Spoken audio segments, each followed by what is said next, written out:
আলহামদুলিল্লাহ আজকে ঈদের দিন। ঈদ মোবারক আমার গুরু ভাই, এত সব ফেসবুক ফ্রেন্ড সবাইকে আমি ঈদ মোবারক জানাচ্ছি। চলে আসলাম মধুপুর চা বাগান, এত সুন্দর দৃশ্যটাকে।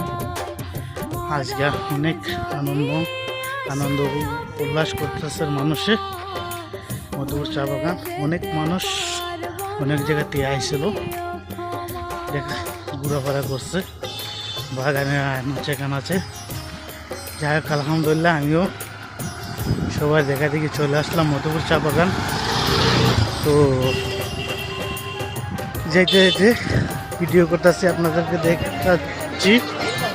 তো অবশ্যই দেখবেন আর ভিডিওটা শেয়ার করতে ভুলবেন না।